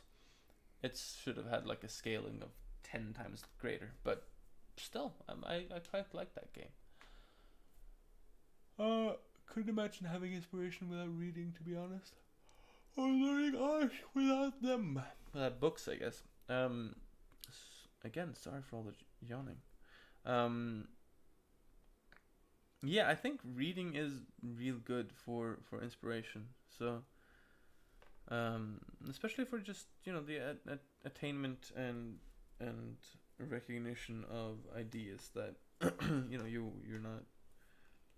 you haven't been familiar up until that point. So, I would definitely suggest putting aside time and doing some serious reading, you guys.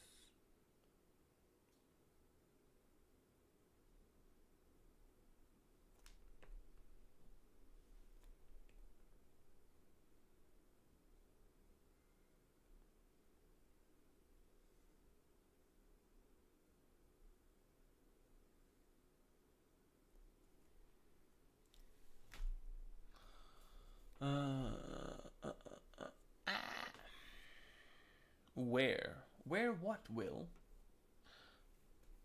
I'm an engineer, so my creativity works through how things could work, and I try them out visually and bend rules to my liking. That's a great approach, Onion. But I do seem to limit myself too much to what is possible and what is not. Working on it. I think that's a good limitation to have, though, Onion. I don't think that there's a. Oh, wait. That should be the other way.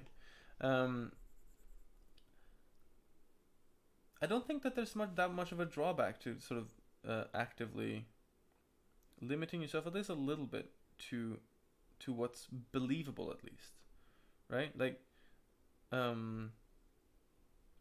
can it can be kind of frustrating to feel that limitation, and as long as you sort of are aware of the fact that you're limiting yourself and you're doing the work to try and sort of push yourself as far as you can, I think that limitation in upon itself is good to have. So I would definitely sort of urge you to not get rid of it in any way, because believability is kind of part and parcel to what we do.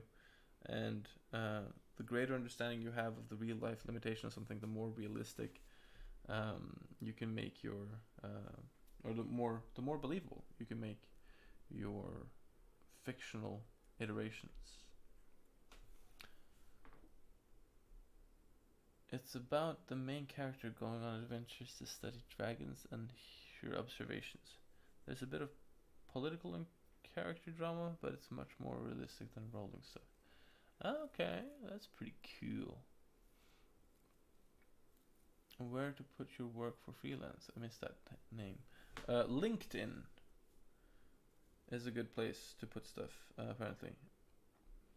Among other places. It's like the last place you would expect to find like artsy stuff, which I guess partly is the reason why it's blown up a little bit, because there's a lot of hiring going on there, and some people have been pretty clever in posting work there, and apparently getting a lot of work from that. So it's a good idea.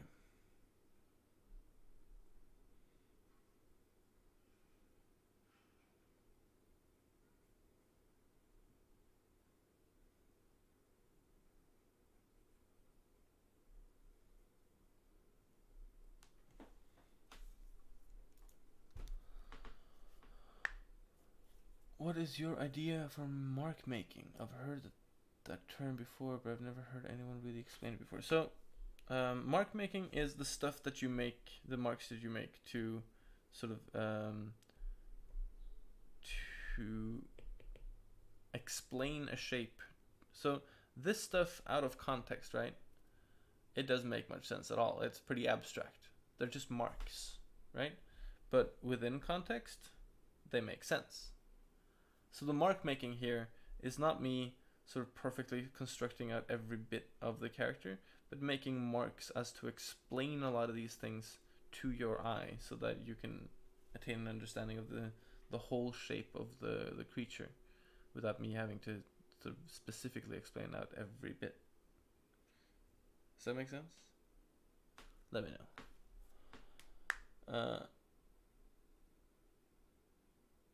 Before you go, can we still see your quick menu when you're wrapping up stream? Yeah, Lonely Crayon. Sorry, I'll do that now.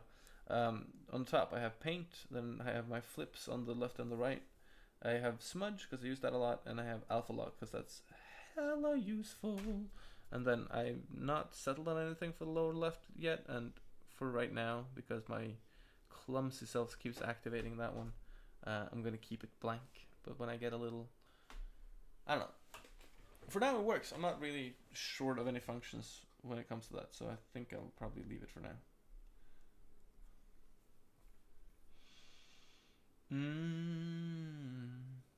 That's actually a pretty creative take on things, Onion.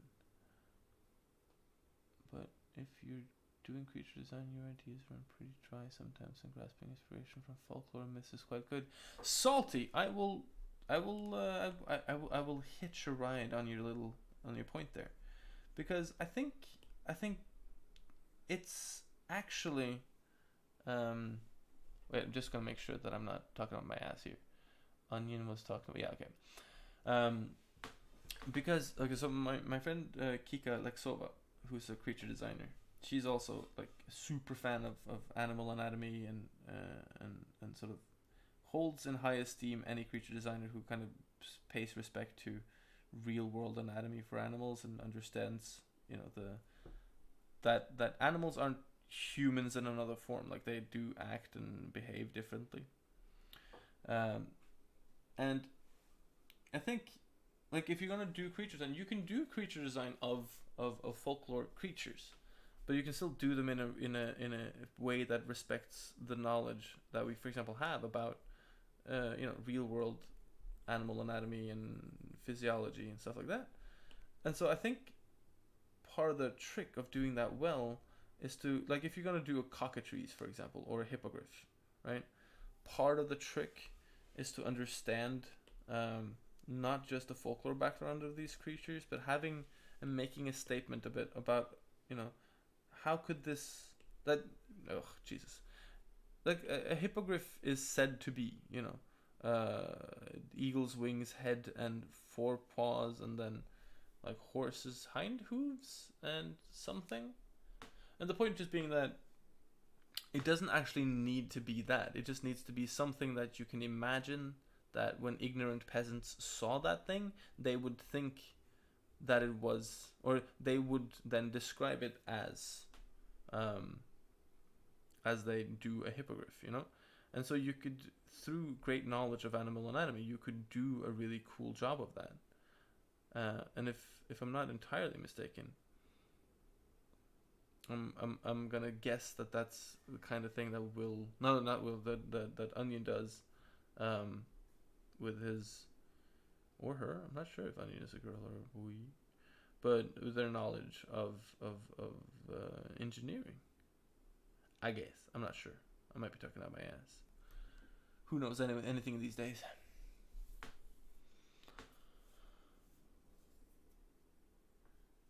Yeah, Will. LinkedIn really is a business website, but you know, if you're looking for work, what better place? And a lot of the people who do hiring are on there, so it's a good place to put stuff up. You know.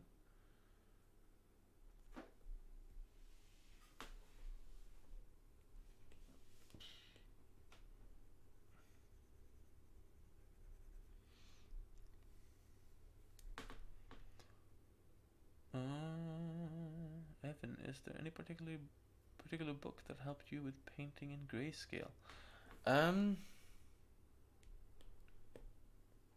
No, not really. I think the thing that helped me most with like getting into value work was looking at Paul Dainton's paintings. That really kicked me into gear when it came to that. Like, it made me want to be good at that kind of thing. So, Paul Dainton and Karl Kopinski are definitely sort of heroes of mine on that.